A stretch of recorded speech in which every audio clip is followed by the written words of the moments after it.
Hi, everybody. Maria with Maria Motivates here, hoping you can hear me okay with my little headset in. Tomorrow, I'm going to be going live again at 1 o'clock.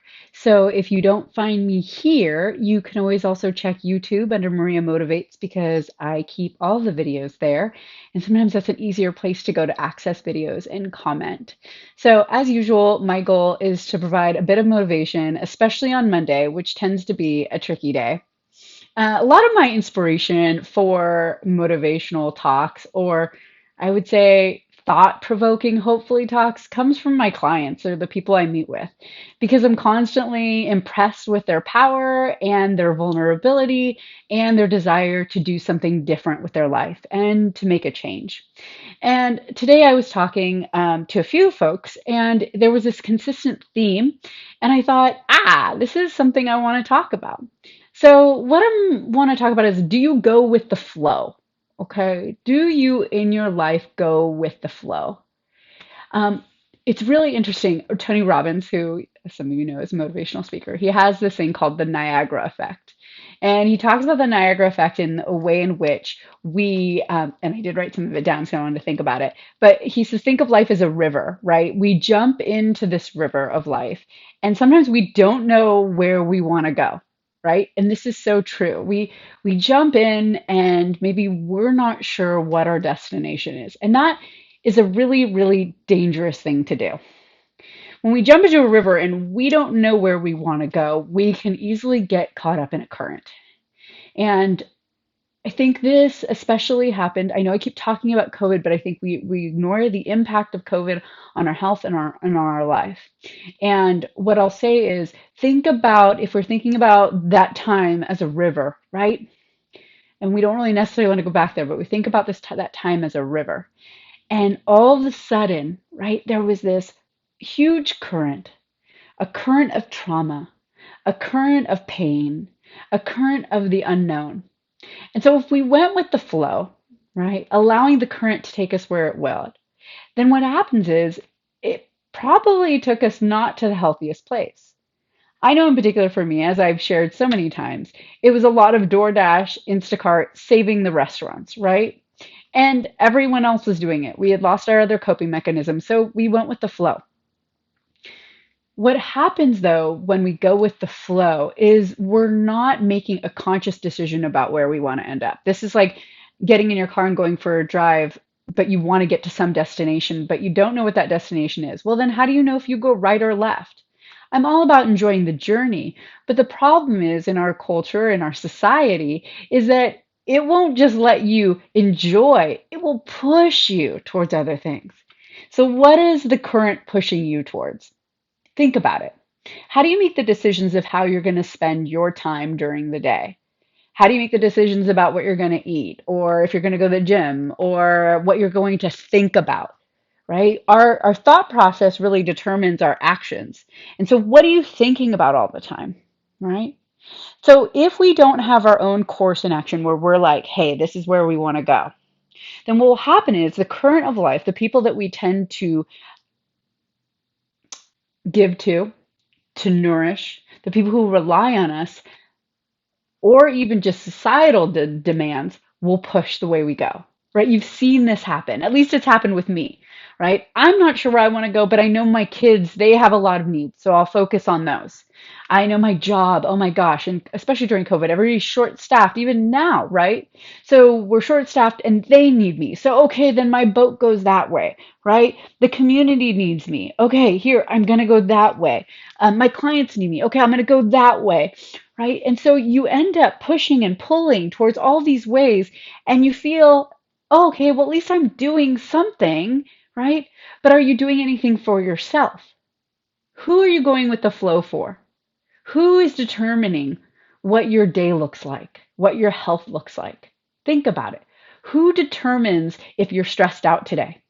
Is it you, or is it your job? Is it the desires of your children? Is it the stresses of your best friend, right? If we don't have our own clear destination, it's not to say that we can't help the people in our lives, but if we don't know exactly where we want to go, what happens is rather than our destination being first and foremost, whose destination is first? The loudest one. Our job's destination, our kids' destination, our community's destination, society's destination. And now when I talk about society, I'm talking about marketing, I'm talking about consumerism, which is all fine and dandy. But if you're taking your cues from what everyone else wants of you, you're not going to get to a destination you want. And I think sometimes we have this kind of decision fatigue or tricky time making decisions because we haven't practiced enough, right? So if you think about it, we may say, I want to get healthy. And it's interesting, I'll meet with clients like, why? What does health look like for you? What does that mean? And we don't know. So it really doesn't come off as something in particular. It's very vague. Well, that's not a destination. That's just, I would like to. And let's hope that what? Our kids allow us to do that. Our family will allow us to do that. That's not their job. That's our job. So you can meet people and help them and address their needs, but let's make your destination first. Why? Well, because if we're going along this current, right, in this Niagara effect, as Robbins talks about, right, then we get to a fork in the road, and he talks about this, and we don't make a decision on which way we go. We let the current decide which way we go. And then he goes on to explain that what then happens is we only wake up when we hear the huge rushing sounds of the fall coming. And we find ourselves, and I quote him, without an oar or a boat going, oh crap, what do I do now? And that's a lot of times when people might contact me. It's like, oh my gosh, my health is so bad, right? What is your Niagara effect that's happened? It can be when you're in your closet and nothing fits anymore. It doesn't even have to be about weight, right? I had one of my members, she said, I was very concerned. I was like, well, why are you doing this? Because you're basically at your goal weight. What is it you're looking for? And she said, well, I understand that I am, but I'm on the wrong path. I can tell the foods I'm eating and the way I'm not putting myself first isn't a path I want to be on. And I kept, well, I'm not understanding. You don't seem that unhealthy. Yes, but if I continue on this path, she said, it will get worse. And I don't want to wait for it to get worse. I'd rather address it now. Isn't that amazing, right? Rather than waiting for you to be going over the edge into something really traumatizing, and this can come in the form of a doctor. It can come in the form of not fitting in a seat at an amusement park. It can come in the form of not being able to do the things you want to do. Stop now and make assessment and judgment and change your destination. But this really has to happen with a decision. We need to decide what it is we want. And it doesn't just have to be about weight, it could be in our job, for our future, for our life, for our financial security. It's much easier once we decide where we want to go. And I've said this a lot of times in my meetings, right? If we know where we want to go, we can be flexible in the way we get there, right? So maybe we'd love it to be a straight path, but instead it's this kind of curvy, whatever. But we're still getting there. We're still heading in that direction. If there is no destination and we haven't made a decision about where we want to go, and you may say, oh, well, I just haven't decided yet. Well, you have decided. You've decided to let the current take you. You've decided to let the environment determine what you're going to eat, what you're going to do, right? And you want to be able to make these decisions for yourself so that you can get to a destination you want to go to. Try not to be directed by the masses, right? With COVID, I did some research. I'm gonna read it for you. The American Psychological Association reported that 42% of US adults said they gained weight during COVID. 42%. The average weight gain, are you ready for it? 29 pounds. 29 pounds. So that's a really great example of the masses going in a direction, right? Allowing our environment, allowing the trauma to make decisions for us and where we go next. So the results, though, of going with the flow for some will lead them to a loss of self. I think that I'm seeing this more than anything with my clients and myself included is If you're constantly allowing others to make decisions for you, I know you're like, no, I don't really. Well, do you check in with yourself? You may lose yourself a little bit. So when I was really going with the flow, if I had 15 or 20 minutes to myself, I didn't even really know what to do. I was so used to meeting the needs of everyone in my life and letting that dictate what I wanted or what I needed to do, that if I had my own time, I actually filled it, even though people didn't need me to, with other people's needs, desires, and concerns.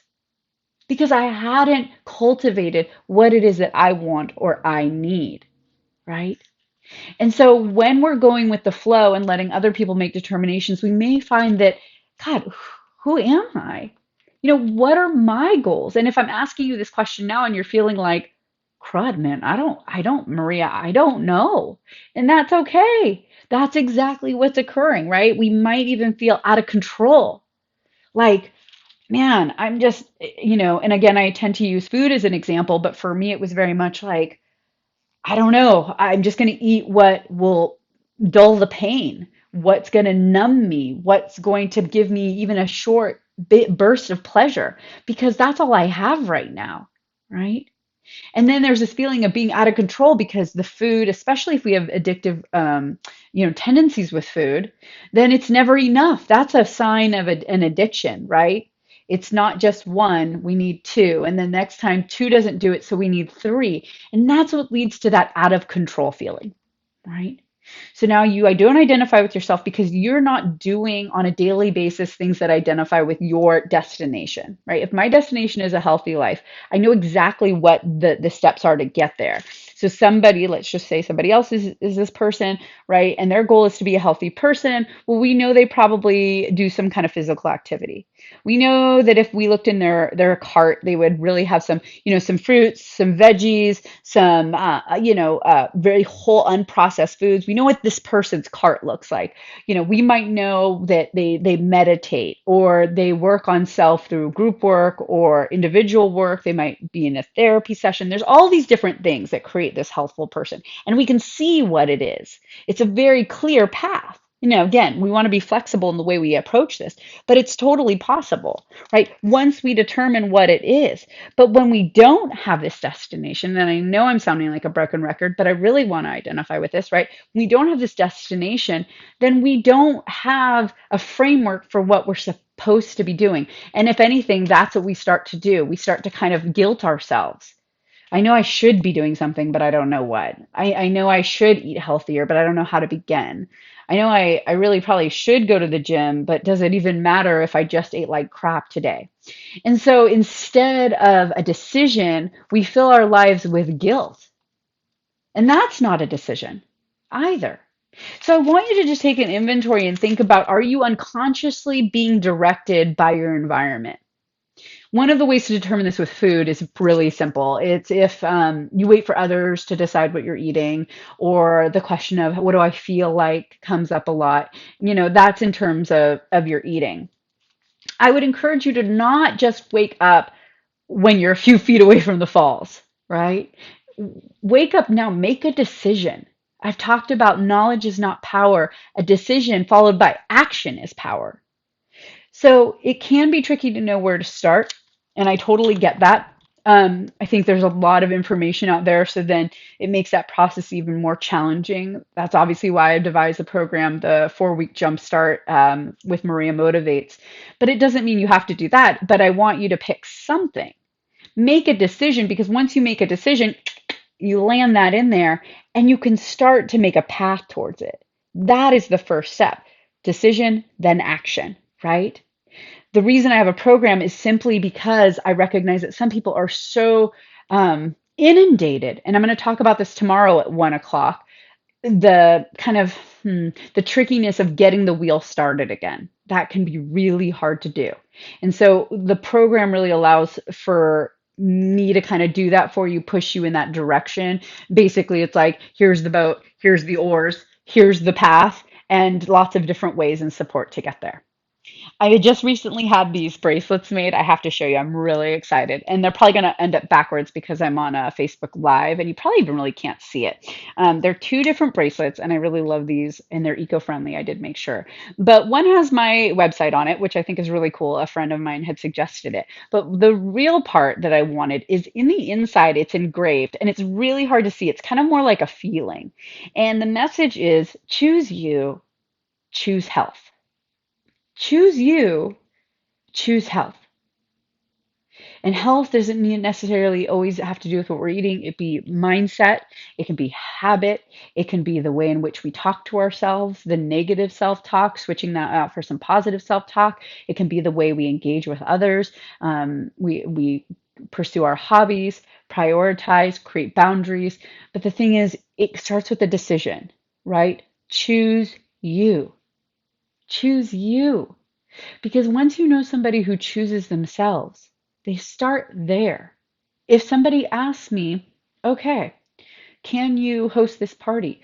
Well, if I'm letting the current take me where I am, I'm going to say yes because they're pushing my boat that way. They're pushing me that way. They don't mean to. They don't know that you don't have great boundaries set up. But if I'm choosing myself, I'm going to ask more questions. I might say, when is this party? How does it impact my goals and me? Because I choose myself first, right?